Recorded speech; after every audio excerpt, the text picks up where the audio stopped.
sure some of you can join in with. Sorry. Oh, that's right.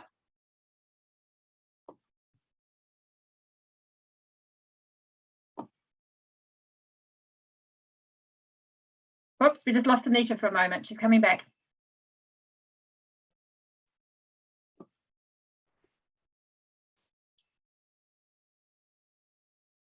Sorry, I clicked on leave meeting instead of you shouldn't do that when you're the I don't know, kayak or whatever.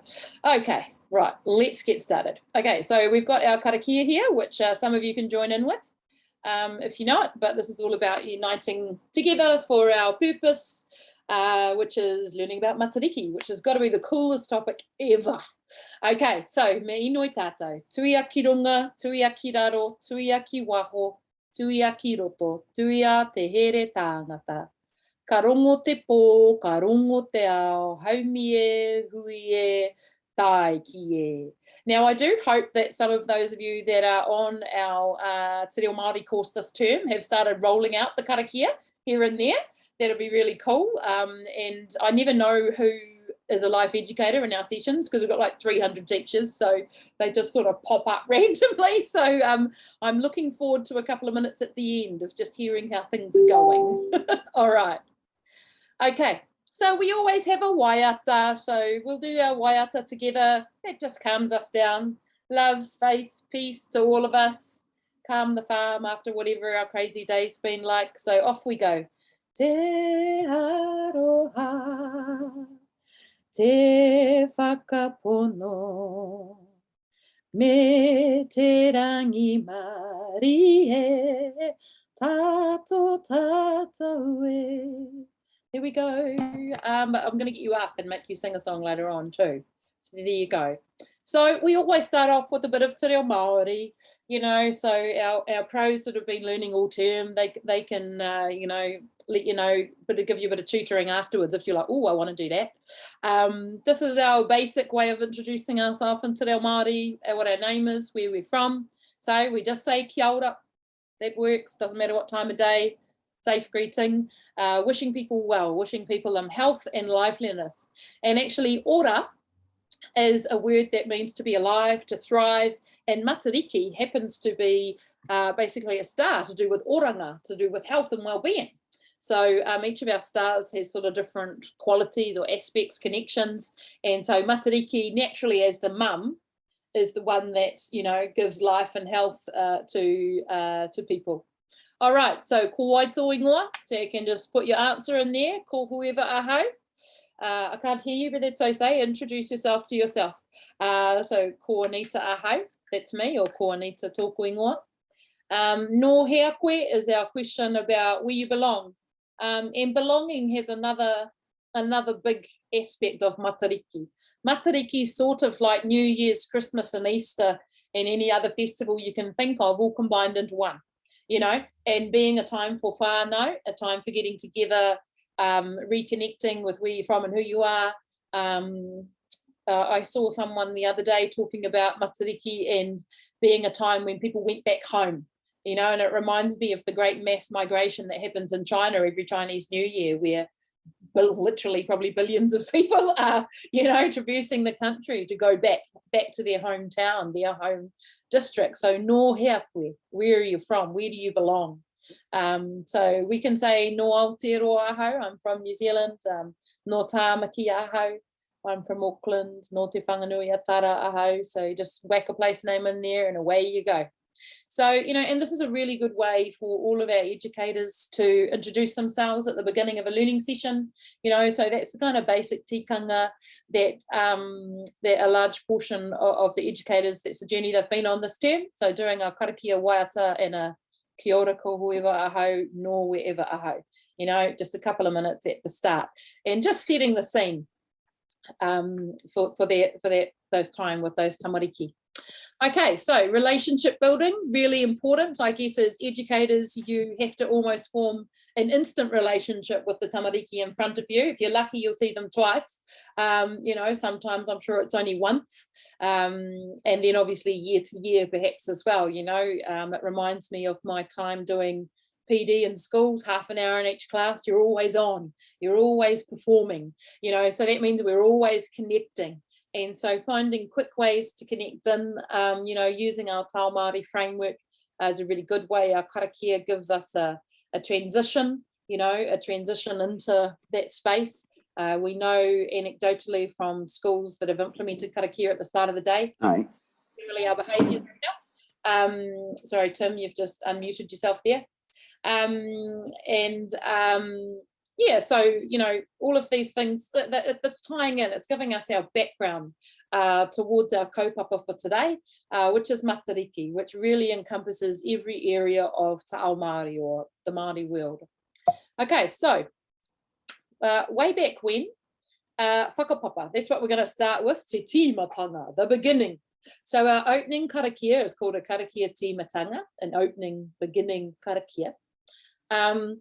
I think possibly we did go into this in July at the conference last year, and it's certainly something that we talk about on our 10-week journey that some of the educators have been doing this term. So thinking about whakapapa as the organisational system of knowledge of the Māori world, connectedness, relatedness, it's like a big spider web connecting everything into the past, back into the future, sideways, up and down, you name it, like the Dewey Decimal System of the Māori world, Māori knowledge system. So it's not just our word genealogy. However, whakapapa from a creation narrative perspective, and that's where our Matariki story lies, back in those early times, that are explained via these different narratives. Okay, so I tend to avoid using the word myth or legend. You know, I like the word narrative, because when we have a narrative, we're explaining something. We're using tools to explain concepts. And obviously, you know, that's it's an awesome way to teach, you know, sort of story-based teaching, I guess you could call it in some ways. So our whakapapa of Matariki starts back at the beginning of time, you know, with all of the atua and what was happening there and the creation of the universe. So I'm not actually going to play that particular video, but I've put it in the slides there. Oh no, I'm going to play it later on. Yeah, they're really cool. It's a sand art video. It's really awesome. So just, you know, a bit of a background for whakapapa, that those that don't know about it, you know, it's how we or anything is related to anything else. So many, many layers, you know, a great web. There's that dog being annoying again. Hang on. Right, that'll be on the recording now, Anita's dog. Okay. All right, so I thought I might start by telling you a story. Okay, so our tamariki and our kura with our Te Reo Māori program go through a 10-week Matariki unit. That's a half-hour lesson every week, and so they're slowly meeting all the stars and the whānau of Matariki, and in particular Tāwhiri Mātia, the atua of the weather, because he's our main character. So this is actually the story that they start off with, so don't go to sleep. So it's called Together in Love, a Legend of Matariki. And the reason we picked this puka puka is because awesome artwork. It doesn't tell it in a really scary way, because it is actually quite dramatic. If you listen to some other sort of versions, we didn't really want to scare off the little ones. But it also just puts it quite simply. So if you want a resource, I highly recommend purchasing this book. And it's just a nice, you know, that'll take you through everything, you know, and it's good to have a few little learning props and tools like this, as you'll see as we move through understanding what part of the world each of the stars connects to, and I'm going to go more into that in our next session. You'll be able to see different ways of weaving it through your teaching next term. Okay, so Together in Love, a Legend of Matariki. So we have Rangi Nui up the top there. Rangi means heavens, Nui means big, so the vast heavens above us, the vast blue sky. That's Rangi Nui, often translated as Sky Father. Papa Tua Nuku, we have Papa is the ground, our same Papa from whakapapa, a foundation, a layer, the ground. Tu is standing, like etu, if you've heard that's a command to stand. Nuku, the idea of things sort of moving and growing. So, and that's what the land is, you know, it's an undulating sort of firm foundation with all sorts of stuff growing out of it, right? So that's often translated as papatua nuku. So we can imagine the vast sky above and the, enormous firm foundation of the earth below. So when we do our karakia kai, which I've just been explaining to our learners this week, we acknowledge what is above and what's below. So if we're thinking about the environment, Ranginui is all of our weather and, sunshine, all of that sort of stuff. Papatua nuku being our, our earth and land and, everything that grows and lives on it, which is all of our kai, except for the stuff in the ocean and other waterways. So they had a love as big as the universe, they were forever locked together in a big embrace, no room for the sun to shine, etc. When we go into creation narratives all around the world, they always start off with darkness going into light. There's a few fascinating studies about that, comparing them from different cultures. Really interesting. In every culture has some sort of creation narrative. And so it's quite interesting that there's so many similarities. But from a Tau Māori perspective, this is it. So many tamariki, were growing inside that tight embrace, got a bit crowded. So we meet some of the tamariki here. Now, there were actually over 400 atua within Tau Māori. We often just hear of probably these main ones, so that's also something to be aware of. So how we introduce Matariki to the children is every week as we're learning about a couple of different stars, we also introduce the atua that connects to that part of the world. So we can think of atua, I generally tend to avoid translating it as gods, because then you just, that can get you into all sorts of strife with parents and, and things like that. So I often translate it, just leave it the word as it is, atua, okay? Because it is a Māori word and it's a Māori concept. So not translating is definitely a good idea. And then atua are personifications of the natural environment. Okay, so Tangaroa is the ocean. That's why when we look at a picture of Tangaroa, this person who's drawn this book, Zoe Hall, has represented Tangaroa as, sort of the different colours of the ocean and some sort of fish-looking object. I think she might not be on mute. There's just some extra sound coming through there, thanks. So haumia tiki tiki is to do with food that is, what's it doing now? Is to do with food that's grown in the wild. So fern root was a really big starchy source of food for Māori. So that's sort of, I don't know, mushrooms, berries, anything that you can go out there with. Our whala in the middle is kāne mahuta. So atua of the ngahere, of the forest, and all the creatures that live in it. So you'll often hear people saying kāne mahuta is the forest. And that's because it's a personification of that environment. And we just need to transport ourselves back in time because today when we look out our window, we got houses and fields and, not much forest, right? Remember, Aotearoa was only forest. I'm sure there probably wasn't great sections of cleared land when Polynesians first arrived here. So Tāne Mahuta is the forest and, looks after all the birds and everything else. And each of these different atua have different personalities. So there's a really interesting dynamic within mental health treatment modality, I guess, called narrative therapy. And I might have spoken about it when we were talking about Te Whare Tapawhā last year, July. This organisation called Mahi Atua, so the work of atua, Mark and Diane Kopua, it's really worth looking at their stuff. I might just put that in the chat actually. Mahi Atua, they've got heaps of cool stuff. They've got a Facebook page, awesome stuff on there. So, you can imagine when it comes into tū tauinga here, the atua of war, of man, thinking about those times you have to stand up for yourself, perhaps when you're angry, and people relate a lot better to learning when it's done in a story format. So it comes back to that sort of, idea, rather than just, being at school and learning a bunch of formulas. We're talking about actually practically applying our lived experiences. And so Tau Māori and Te Reo Māori being an oral history culture, You know, these pūrākau, these stories, these kōrero are handed down through the generations. And normally in most cultures, oral history only lasts for about 3 generations and then it's gone. Within Tao Māori, you know, we've got evidence, linguistic and otherwise, anthropological, archaeological, etc. These stories haven't changed 40, 50 generations, because we can still go to different islands around the Pacific and find the same stories, you know, despite the fact that, you know, people departed from those places nearly 1,000 years ago. So it's quite fascinating. Another puka puka that you might like to invest in is this one here. I don't know if people can see that. Matariki is the one by Rangi Matamua. Okay, he is the Matariki man. So we'll have a look at some of his stuff next week. Once again, it's only about $30. And he has an awesome Facebook group called Living by the Stars.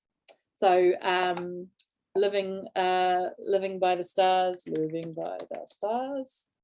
And obviously you can watch, YouTube's full of presentations by Rangi Matamua at various organisations. So if you're wanting to do something to build on this, definitely watch some of his stuff. But yeah, we will watch some experts probably next week. Yeah, he's the Matariki man.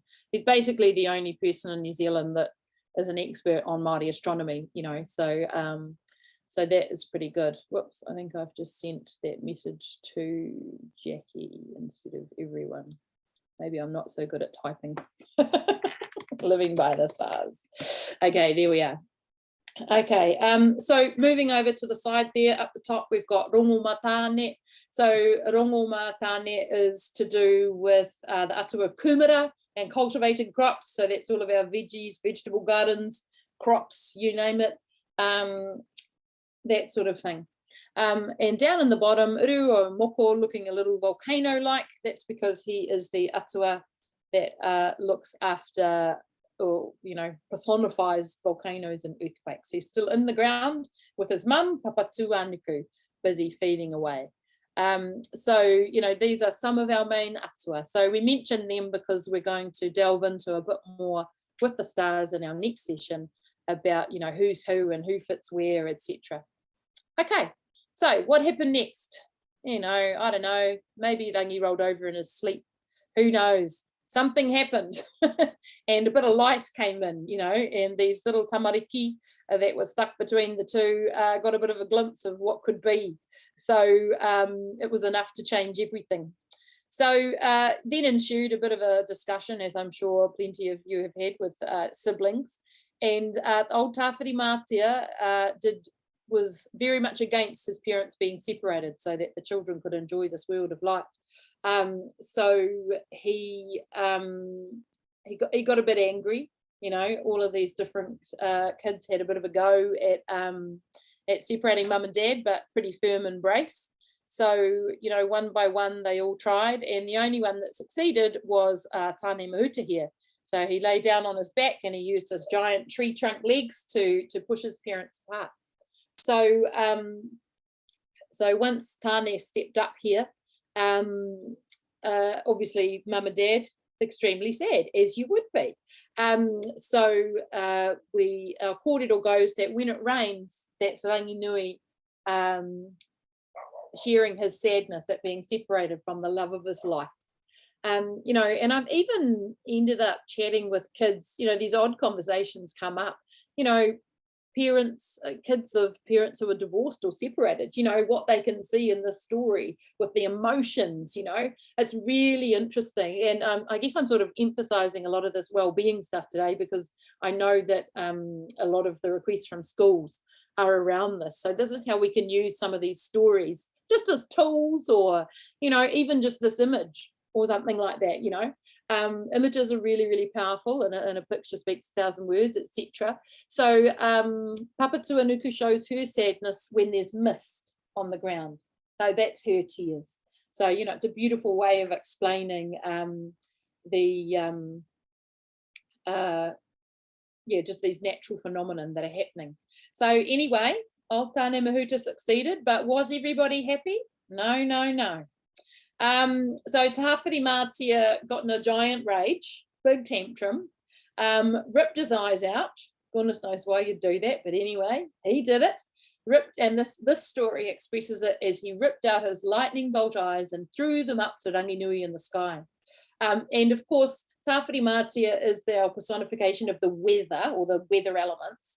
And so he's actually still up in the sky with his dad. So he didn't stay down on the ground with his mum. He went up with his dad, you know, I guess you had to choose sides. And so now he's like this blind atua up there, and every time there's a storm, you know, he's busy thrashing around, you know, showing us how unhappy he is. You know, so almost this idea that the weather, whether it's the rain or, you know, in this case, storms and wind and all the rest of it, expressing different aspects of our feelings and emotions, you know, quite interesting, isn't it? Anyway, so he rips out his eyes, throws them up into the skies, and they became the stars of Matariki. So here we finally land on Matariki. Okay, so this book explains it as when they reached Ranginui, the lightning bolts exploded into 9 special stars. The illustration somewhat Medusa-like, but you know, it's just one representation. So that's what we're going to have a little bit of a look at today, is different ways of representing these things, you know. And this book finishes that Matariki keeps Ranginui company and assists Tamanui Te Rā, the sun, and the moon, Marama, on their daily journeys across the sky. And when Matariki rises every year, so it sets sometime in May, it rises sometime between late June, mid-July. Most of the time it's late June, and then every 3rd year it sort of ends up being in the middle of July because of the lunar calendar. There's an extra month every 3rd year. And this talks about the idea that of Māori New Year, and their elders tell the story as their elders did before them, and so the legend lives on. So that's this idea of whakapapa. Another phrase that you might hear said is taonga tukuiho. It means, you know, knowledge, treasures, etc., passed down. So it's this idea of ancestral knowledge. So a lot of the times I would represent that with the children by getting them to talk about, you know, what have your grandparents taught you? What have your aunties and uncles taught you? You know, and they might come up with things like how to bake cupcakes or how to skateboard or something. But, you know, getting children to think about the fact that they're not in isolation. They've got a big long line of people that's come before them, and there's also a big long line of people to come after them, you know, and these connections going sideways into their friends, their school, their teachers, community, you know, that's whakapapa, that idea that the one person, whoever they are, is at the center of this giant web of history, I guess, and experience and all of that kind of thing. So I think one of the whakatauki we looked at last year was kamua kamuri, this idea that we take the past with us into the future. So it's a nice little, a longer versions being I walk into the future with my eyes fixed on the past. You know, this idea that we learn from our past experiences. And I think there's a lot just in that kamua kamuri. You might need to go back to the slides from July, that is really applicable when we're teaching well-being, you know, because we look from the past, we learn from our mistakes. You know, people have given us good advice. You know, what did your grandma tell you to do? What did your parents say? What did your teacher say? You know, what have you learned from that experience? So yeah, so a lot, and two stars in particular in the Matariki cluster, Pohutukawa and Hiwa Itirangi, are very much tied up with feelings. So when we delve into those, you know, those are probably the two, along with Matariki herself, which really link in pretty well into this idea of well-being or hauora, etc. So let's have a little bit of a look at the whakapapa of Matariki. So these on the left here, that's the actual stars up in the sky, and these images are just out of this Matariki book of Rangi Matamua. Go back. So on the right hand side, we've got more of the family tree sort of version. So Rehua, top left there. He's an interesting guy. He appears in a number of different narratives. One of his titles is sort of Lord of the Stars, but he also has a lot to do with birds there. As you can see, there's birds floating around him there. So he's essentially the papa, the dad in this scenario, Matariki being the mum, and between them they have 8-star children. Well, that's how I often talk about it. So it's this time where we have to pause, because a lot of people have only heard of 7 stars. So this is where we need to be careful with the resources we're choosing. It's a really good example of how colonisation has impacted Indigenous knowledge or traditional knowledge. So the whole 7 stars thing is, you know, some iwi still go by that, and that's fine. That's another thing for us to realise. There's not different iwi, different hapu have different versions. Different places across the Pacific have different versions. However, you know, Rangi at the beginning of the book, he's got this little, oh, where is it? The map. Oh, maybe it's in another book. He's got a map across, oh, here it is. So the whole Pacific. And he shows all the different islands, and no matter where you go, Matariki, Matai'i, Mataiki, Matariki, you know, it's everywhere. So it's a really good evidence that, you know, this is a cluster of stars that is really important across the Pacific. However, there was one a person, I think it was actually a teacher, a couple of years ago, that wrote a book about 7 sisters twirling through the skies with umbrellas. So we look at something like that and we're like, well, did Māori have umbrellas? No, not in the modern form that we know umbrellas. I'm sure they had plenty of equipment to, you know, deal with the elements or the rain, but certainly a modern umbrella was not one of them. When we look at things like 7 sisters, that's coming from a European thing, like the Greek story of Pleiades and 7 sisters. So that has sort of overlaid or squashed a lot of Indigenous knowledge over time. You've also got people like Elston Best, who he was an anthropologist, male, European, you know, in the 1800s. Him and a bunch of other guys sort of came and observed this, you know, interesting culture, as they probably thought it, of the natives.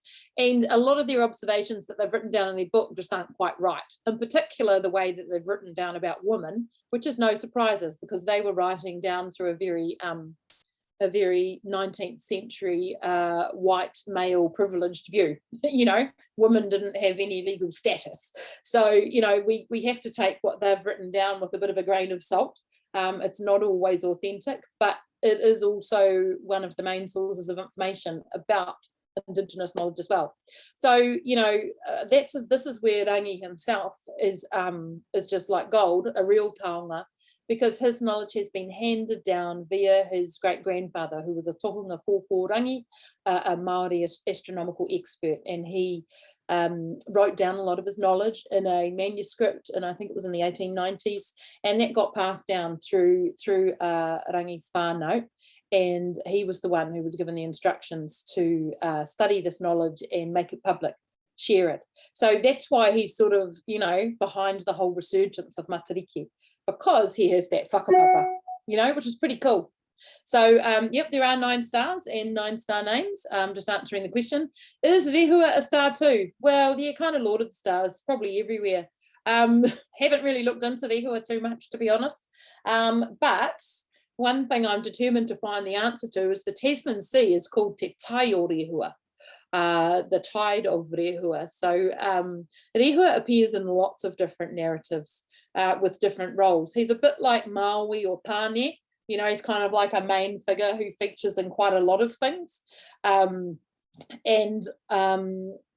he's definitely involved with the creation of stars, but then he has a lot of other roles in terms of manu and birds, and so he's kind of all over the place. So I don't, that's not a real answer to your question, Michelle, but still lots of research and we're all learning.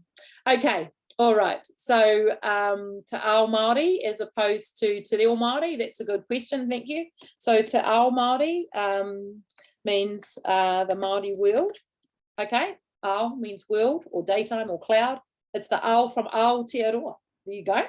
Okay, and Te Reo Māori, so the word reo means language, okay? So the Māori world, the Māori language. And I do tend to use those sort of a little bit interchangeably, because we know that, you know, there's a whakatauki within Te Reo Māori that talks about the language being the window. My language is the window to my culture. You know, they're all wrapped up in one. You can't learn Te Reo Māori in isolation without learning about Te Ao Māori. So when we say Te Ao Māori, we're talking about the Māori world, a Māori worldview, a Māori perspective, something like that. So yeah, thanks for that, Pātai. Anyway, so back to their kids. I've got a number of different kids in here and up in the skies with ngā whetū. So each of the tamariki in this genealogical chart here has got a few little pictures that help remind us of what area of the world those stars connect with.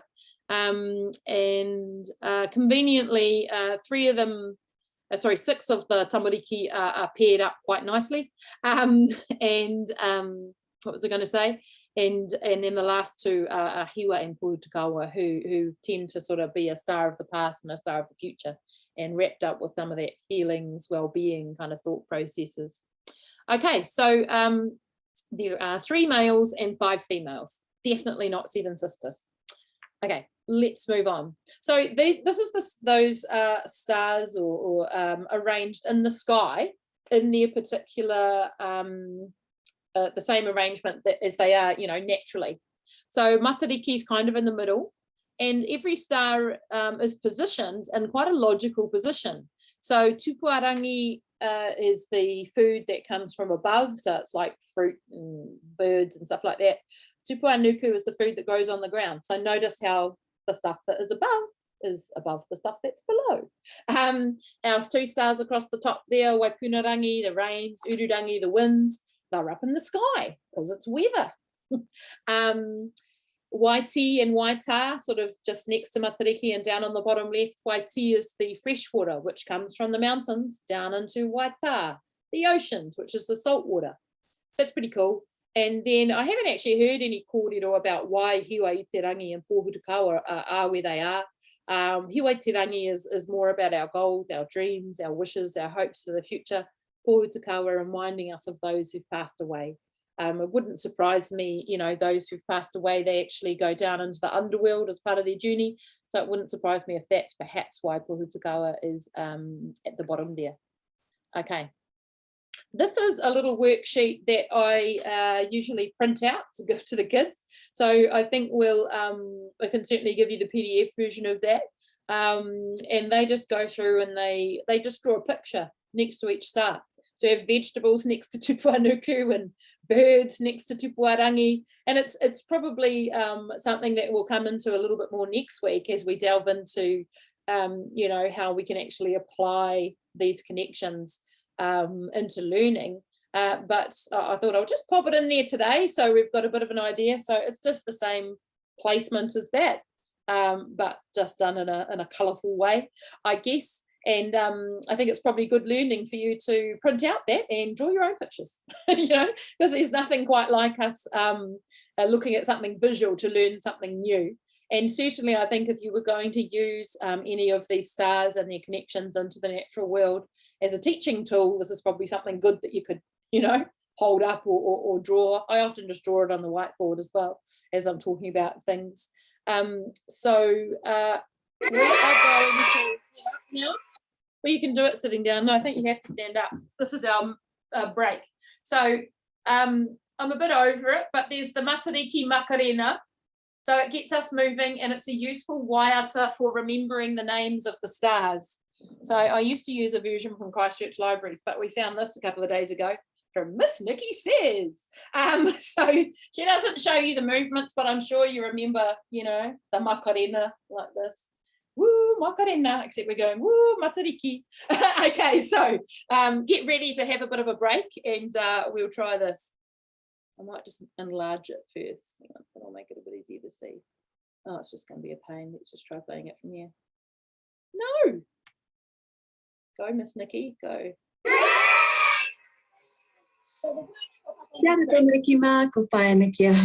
And let's learn the names of the 9 stars for Matariki. Are you ready? I'm ready. Waiti, Waita, Waipunarangi, Tupuanuku, Tupuarangi, Ururangi, Pōhutakawa, Hiwa-i-te-rangi, and Matariki.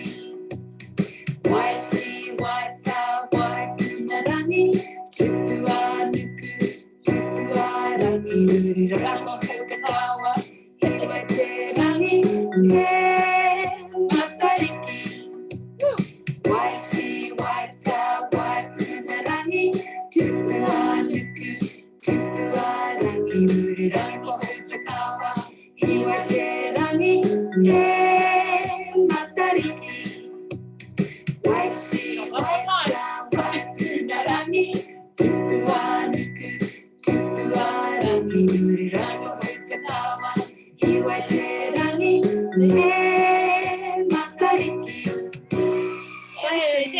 Matariki, be seated. Yeah, that's a much better version than the other one we were using last year. Now, lots of teachers in schools use the Matariki Macarena, and it's done to death, but does it actually teach us anything more than the names of the stars? No. However, it's still a useful tool while we're learning.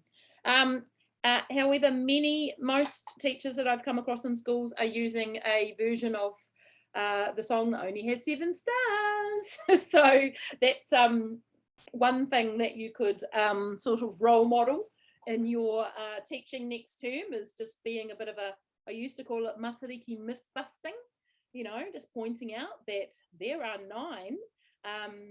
And remember, there are some other stars that are differently we recognise. There's another one called Puanga, which is more visible down the west coast of both islands.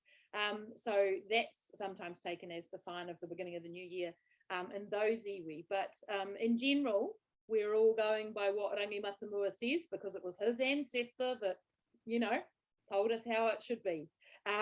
So I would suspect that you could use this little waiata, chocolate fish to everybody does. Oh, you're funny. So I've been giving out virtual chocolate fish this week. What was I going to say? So that little waiata, you know, could be a good little brain break in the middle of one of your sessions. You know, I think most of your sessions are about 90 minutes, aren't they? An hour and a half, something like that. Yeah, or 45? No, who knows? Definitely. So yeah, so you know, little things like that are really good warm-ups, or if you need to settle kids back down again, obviously you don't have to do it 4 times. But yeah, that could be definitely something that works quite well. Sorry, I've gone quiet. Let's see if we can fix that. I don't know why. Okay. What much is the time? How much time we've got left? Okay, so we're just going to watch this now, which is the most beautiful Matariki story you've seen. This guy called the Sandman Marcus Winter has got about 6 different pūrākau, 6 different narratives on his YouTube channel, and I think he did an ad quite a few years ago.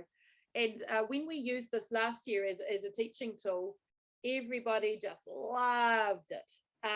So it's definitely quite useful. I'm just seeing how many. Oh, there, we're finishing on there. There you go. Okay, so it is about 4 minutes long, but so you've had your exercise. Matariki, the So eyes sit back and of enjoy. God, or otherwise known as ngā mata o te āriki o tāwhiri mātea. Matariki is a cluster of stars used to mark the Māori New Year. It was used to help predict the coming year. There are many stories about Matariki in Aotearoa, and this is one of them. Way back in the beginning, when Tāne separated his parents, Ranginui and Papa Tuanuku, he pushed them apart. That left one of his brothers feeling furious. He was not happy that Tāne had separated his parents. And that brother was Tāwhiri Mātea. In his anger and in his fury, he tore out his eyes and crushed them and threw them into the heavens. His eyes making up the cluster that we know today as Matariki. Matariki is at the center of the star cluster. There's Tupuarangi, Tupuanuku, Waiti, Waitā, Waipunarangi, Ururangi. And there's also Pohutukawa and Hiwa i te rangi, or Hiwa. Puanga and Rehua were also other stars that helped bring in the Māori New Year. Matariki is the mother of this cluster of stars, is a healing star, and it's connected to the health and well-being of all people. Tupuarangi is tied to food that comes from above your head, such as birds and fruit.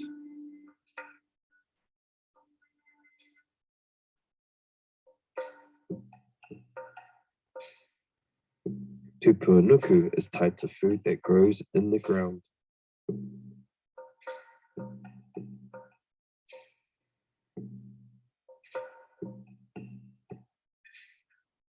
YT is tied to food that comes from fresh water, like tuna.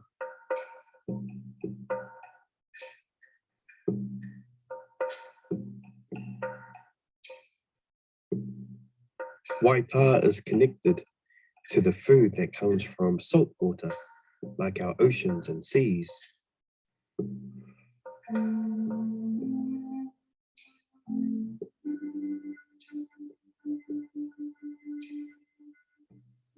Waipunarangi is tied to the rain.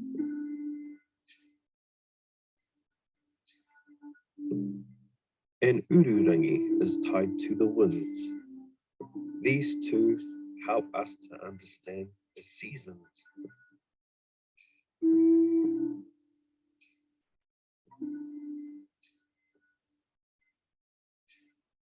Hiwa i te rangi, or Hiwa, is our wishing star.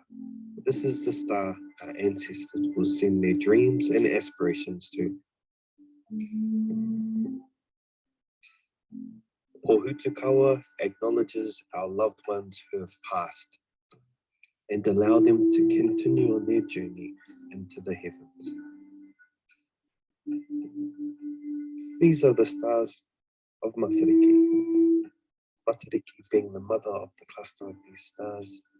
Tupuanuku and Tupuarangi. Tupuarangi being the food in the air, Tupuanuku the food that grows beneath. Ururangi connected to the winds. Waipunarangi, the rain. Waiti, our freshwater food like tuna, and Waita, the food that comes from our saltwater coming from the seas and oceans. Pohutukawa, acknowledging our loved ones that have passed. And Hiwa, or Hiwa i te rangi, our wishing star, where we send our aspirations and thoughts. And these are our whetū o Matariki, the stars of Matariki. Cool, isn't it? Yeah. So, I mean, you know, you probably obviously wouldn't play that inside a whole session, perhaps, but certainly it's such a cool visual way of learning things. And I think that's probably one of the joys of Matariki, is that there's so many different ways that we can explore that kōrero. So what was I going to say? So in terms of the rest of today's session, we'll just have a bit of a question and answer time. And then next week, I thought I don't know what the session is titled, I can't really remember. However, I thought if we, based on the feedback from today, we can have a look at some other resources that you can use, and in particular, answer questions around how Matariki can fit into your program, and also explores the different ways that people celebrate at Matariki. Because we get pretty much everything in there, from arts and crafts, physical activities, you know, sports, games, singing, kapa haka, food, you know, so all of a sudden we start thinking about things like nutrition and exercise and, you know, everything under the sun. When I said you can connect everything to Matariki, you really can. So if we could just pause here, and perhaps I'll just insert another slide and get a little bit of feedback and some ideas for next week, the next session. So even though you might not be coming to next week's session, it will be your wisdom that has gone before to create the knowledge that's required. Okay, so I do have some ideas already, but just if we can be brave and unmute and perhaps share a little bit about some thoughts you've already got, some questions, and perhaps even just sharing, you know, a bit of a list of some of the topics you've got coming up next term that are a bit more specific than well-being. Okay, so let's go. Who's first? Kia ora, Anita. Tracy here. Maybe for me it would be useful, you referenced how some people learnt about the Seven Sisters, and that's not now the way that Matariki is taught. It's now the 9 stars. Yeah, so we describe it that as not being authentic. So yeah, so that's one word that we can sort of get away with using. Yeah. So maybe touching on that sort of thing, because it is, yeah, I mean, that's the way I learned about Matariki. Yeah. 3-4 years ago, and so it would be good to know a little bit about that and where we are doing the learning now. Yeah, yep. And I think I used to use a news clip. 2019 was the first time that I came across the, Rangi Matamua's version of Matariki and his explanation. And I believe it was only on a TV, like a TV news clip, about 2 years before that. So it's only 5 years ago, where he sort of made this great revelation. Well, actually, according to my ancestor, 9 stars, not 7 sisters, 5 kids, 5 female, 3 male. So, I guess most of Aotearoa is playing catch up. And even before that, the idea of celebrating Matariki was really probably only undergoing a resurgence, maybe not even 10 years ago. So a lot of this information is sort of very new and hot off the press. Yeah, so if we could just perhaps go into a history of learning about Matariki. Yeah, we can definitely have a bit of a look at that. Okay, anyone else? Kia ora, I'll add to what Tracy just said from a not upcoming topics, but yeah. I wonder, I'm funny enough talking to my mother about this session, and she had to tell her what Matariki was.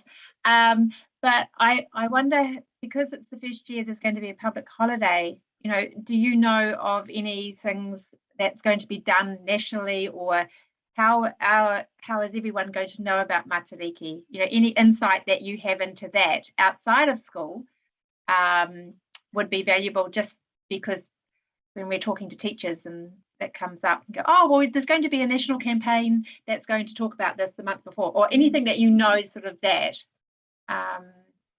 would be interesting. Yeah, it'll be actually quite interesting to see what happens with that. I mean, you've got I think David Seymour from the ACT Party came out last week in national as well, saying, oh, we can't afford a Matariki public holiday, as if they were going to undo that good work.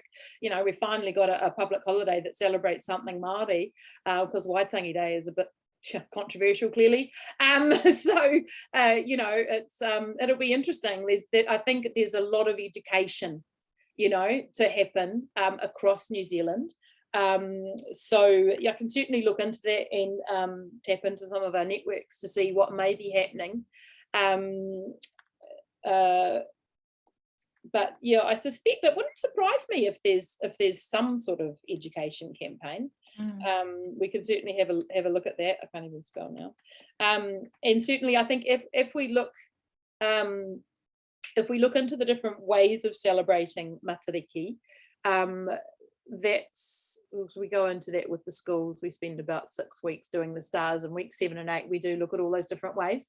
So I think exploring some of that will also help our educators answer some of those questions, perhaps.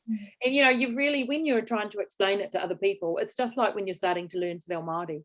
You're becoming a bit of a role model for pronunciation and just being really honest. You're like, hey, I just learnt this new piece of information. Who knew? Etc. So I think if we equip you with the sort of some of this basic knowledge, and it's only at a basic level, we're not diving deep into it, and you are going around the country into a lot of schools, you'll be able to spark more authenticity and maybe take people beyond the Matariki Makarena, which is lovely, but really a bit token. So and that's our whole journey, as an organisation, as individuals, is going from that tokenism sort of tick in a box thing into the being authentic and enjoying Te Ao Māori, because it is a very fun space to be in. Great, so we've got some ideas here about tying Matariki into well-being.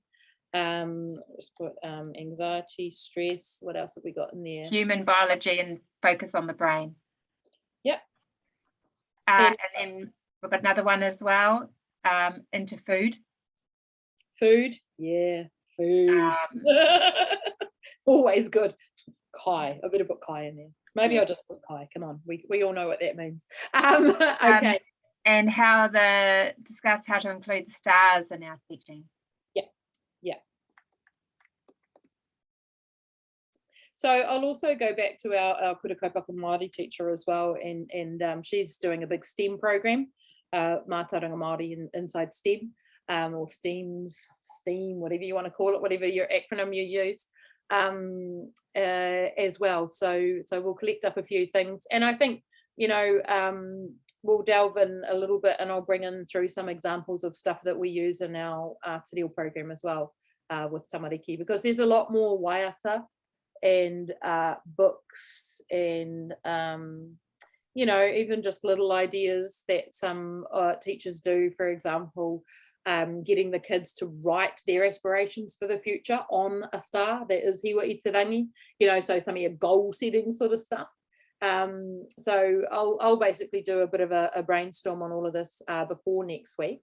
Yep, that's a great question as well then, Pip. So a list of resources. Yeah, so I actually went through in 2019 when I first learned about this, because I was kind of getting annoyed at the lack of knowledge. You know, I actually went through and toured all the internet and put it together a 30-page document of everything that was authentic. And I've just got some of our team going through and adding to it, because there's heaps more stuff that's come out in the last 3 years. So we can certainly share that with you. It literally is a big mind dump of stuff, but that's fine. You can pick and choose whatever you like out of that.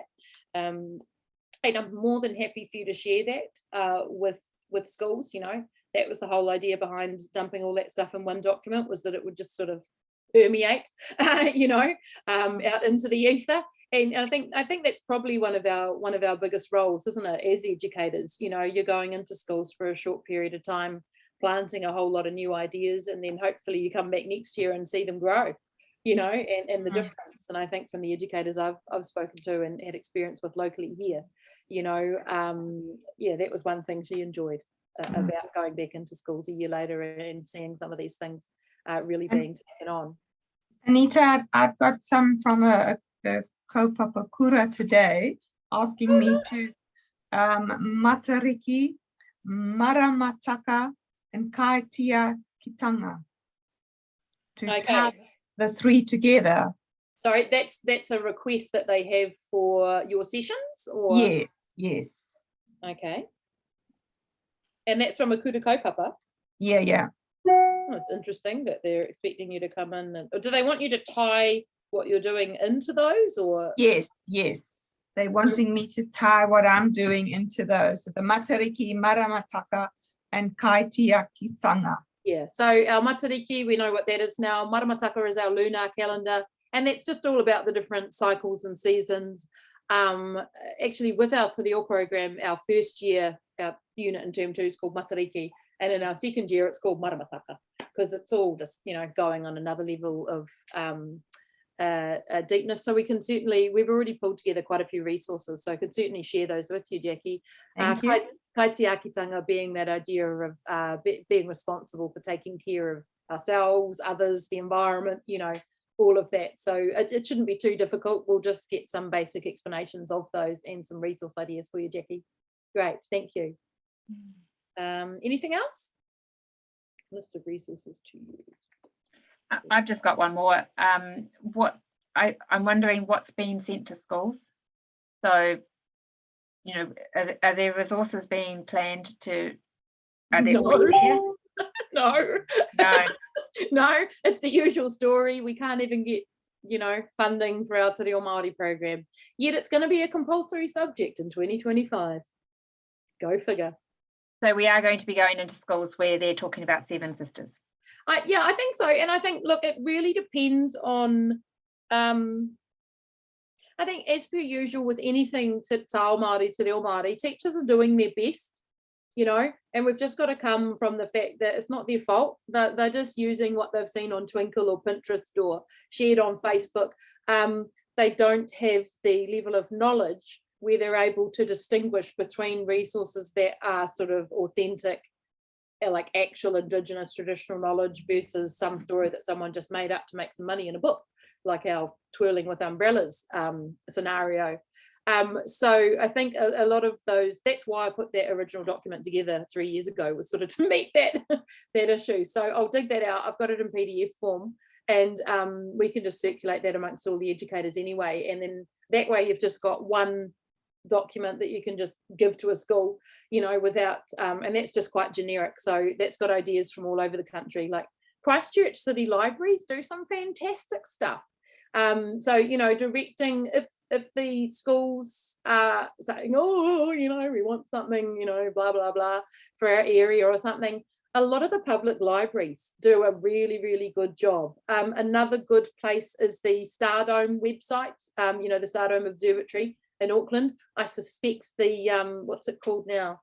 The one in St. John down by Takapo, or Tekapo as it's known, down there, you know, some of those websites are usually pretty good. The Te Papa website, you know, so those are sort of the resources that we're sort of using, because we know that most city councils have got a pretty robust process now where they're liaising with mana whenua and stuff like that. And obviously any resources that are coming from iwi websites, but you know, they're not really putting time and effort into making things available for public consumption. They've got too many other issues to be focused on. Yeah, so does that sort of, does that tidy us up? Yeah. Okay, so that gives us some good structure for next week. And I think if we just focus on, you know, how we're sort of integrating it into the program and learning a bit more, you know, about what these sort of things mean once we translate them into real life, rather than just being in the makarena, that will work out quite well. All right, so we'll close off now. Kia tau iho kia tātou katoa te rangi Māori, te manaakitanga me te aroha, tūturu whakamaua kia tīna, Tina, haumie, huie, taikie. So settle upon all of us. Peace, care, respect, love. Go and have a great week. And I look forward to seeing those of you who can make it on Wednesday night next week. And please encourage all of your fellow educators to, you know, jump on and have a watch. And I'll also put some links into the slides next week for other stuff you can watch on the holidays, you know. So we'll just have a bit of a resource fest next week, I think. Great. All right, kia pai te pō. Have an awesome evening, and nice to see some familiar faces. Yeah. Kia ora, Anita. Kia ora, Anita. Thank you so Good much. session. Thank you. Ka kite. Okay, matiwa.